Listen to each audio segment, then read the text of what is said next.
আমার মনে হয় ইলেকশনের পরে ওনাকে ওই কাজই করতে হবে, এটাই প্র্যাকটিস শুরু করেছে। মুখ্য নির্বাচন কমিশনের বিরুদ্ধে এক কাট্টা হচ্ছে বিরোধীরা, চলতি অধিবেশনে ইমপিচমেন্ট আনার প্রস্তুতি। বিহারের হয়ে গেল এসআইআর, অনেক বড় বড় কথা বলেছিলেন, যখন লিস্ট বেরোলো কেউ কমপ্লেন করতে যায়নি এবং ভোট হয়ে গেল, রেজাল্ট সবাই জানেন।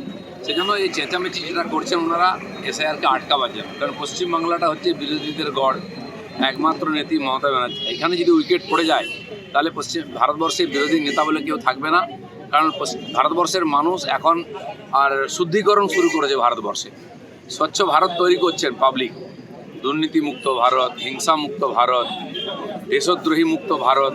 আর প্রত্যেকটি নির্বাচনে সেটাই হচ্ছে, সেটাকে বিরোধীরা ভয় পাচ্ছেন। বলছি, দিল্লি গেছেন মুখ্যমন্ত্রী, এই দিল্লি যাত্রাকে কিভাবে দেখছেন? দিল্লিতে অনেকবার গেছেন উনি। তো আমাদের বাংলায় একটা কথা আছে, যখন সময় চলে আসে শিয়াল নাকি শহরের দিকে ছোটে, তো সময় এসে গেছে। একটা বিষয় দাদা, সেটা হচ্ছে পশ্চিমবাংলার পুলিশ কি করবে? তার সামনে খুন ধর্ষণ হচ্ছে, পুলিশকে বোম মারছে, ছুটছে পুলিশ। আমরা দেখেছি যখন এই কালিয়াচক থানায় আগুন দিল, পুলিশ লুঙ্গি পরে ছুটেছিল, লুঙ্গি ছেড়ে ছুটেছিল।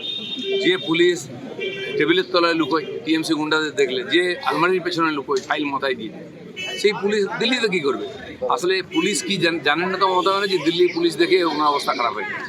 দিল্লির পুলিশের ওপর কি আস্থা নেই দিদি? দিল্লির পুলিশ কেন, কোন বাংলার পুলিশের উপর বাংলার লোকের আস্থা নেই? দিল্লির পুলিশের কাজ করছে। যখন সুপ্রিম কোর্ট বলেছিল এসআইআর কেন্দ্রেতে সুরক্ষা দিতে এখানকার সরকারকে, যখন বিরোধীরা আমাদের পার্টির লোকেরা বিএলএরা গিয়েছিলেন কমপ্লেন করতে, তাদেরকে মেরে মাথা ফাটিয়ে যায়, তাড়া করছিল ওদের এমএলএরা, ওদের নেতারা, গুন্ডারা মিলে। তাই সুরক্ষাই তো বলেছিল সুপ্রিম কোর্ট, দিয়েছে। আইজি, ডিজি, এসপি কাউকে দেখা গেল না। পুলিশ আছেটা কোথায়? পুলিশ গুন্ডা এখানে সব এক হয়ে গেছে, তারা তো টিএমসির ক্যাডার হয়ে গেছে। ওই পুলিশ গেলে দিল্লির লোক কি ট্রিটমেন্ট করবে দেখা যাবে। আজকে আইনজীবী হিসেবে যে লড়তে হচ্ছে, কেন, তার উদ্দেশ্যটা কি, কি মনে হয়, কেন করলো স্ট্যান্ড? কিছুই করেন ওনার জীবনে, দেখুন না, কবি, সাহিত্যিক, দার্শনিক, গায়ক, নর্তক সবই আছেন উনি। আমার মনে হয় ওটা দেখে নিচ্ছেন, আর উনি হয়তো ধরেই নিয়েছেন যে এপ্রিলের পরে সরকার থাকবে না, তখন কিছু তো করতে হবে। কল্যাণ ব্যানার্জি আর দুজন মিলে ফাইল নিয়ে সুপ্রিম কোর্টে যাবে। বলছি, একটা বিষয়, সেটা হচ্ছে নির্বাচন কমিশনের সাথে বৈঠকের পর মমতা বন্দ্যোপাধ্যায় অসহযোগিতার অভিযোগ করছেন, পাল্টা নির্বাচন কমিশন অশোভনীয় আচরণের অভিযোগ করছেন। না, 1.5 ঘন্টা তাহলে কি করলেন? ককাপ চা খেয়েছেন? যদি অশোভনীয় বা অসহযোগিতা ছিল তখনই বেরিয়ে আসা উচিত ছিল। 1.5 ঘন্টা মিটিং হয়ে যাওয়ার পরে উনি দেখলেন যে খবর হবে না, তাই টেবিল তাপড়ে বাইরে এসে ড্রামা করতে শুরু করলেন।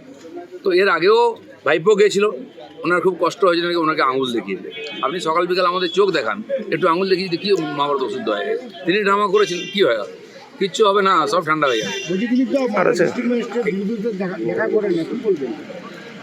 ডিস্ট্রিক্ট ম্যাজিস্ট্রেট, আমি যখন এমপি ছিলাম আমার সঙ্গে ওখানে ডিস্ট্রিক্ট ম্যাজিস্ট্রেট দেখা করতাম, ভয় পায় আমাদেরকে।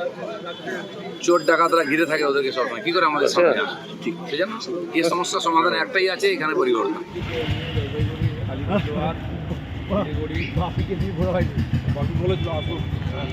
গাড়ি করে আসতে এলাম, এরপরে ট্রেনে যাবো। বিস্কুট নেন, বিস্কুট দাও, বিস্কুট দিবা, বিস্কুট নিজ নিজের টুল লইয়া আসিবেন। আমাদের ভিডিও ভালো লাগলে লাইক এবং শেয়ার করুন। কমেন্ট সেকশনে গিয়ে জানান আপনাদের মতামত। আরও ভিডিও পেতে আমাদের চ্যানেল সাবস্ক্রাইব করুন এবং প্রতি মুহূর্তে খবরের আপডেট পেতে প্রেস করুন বেল আইকন।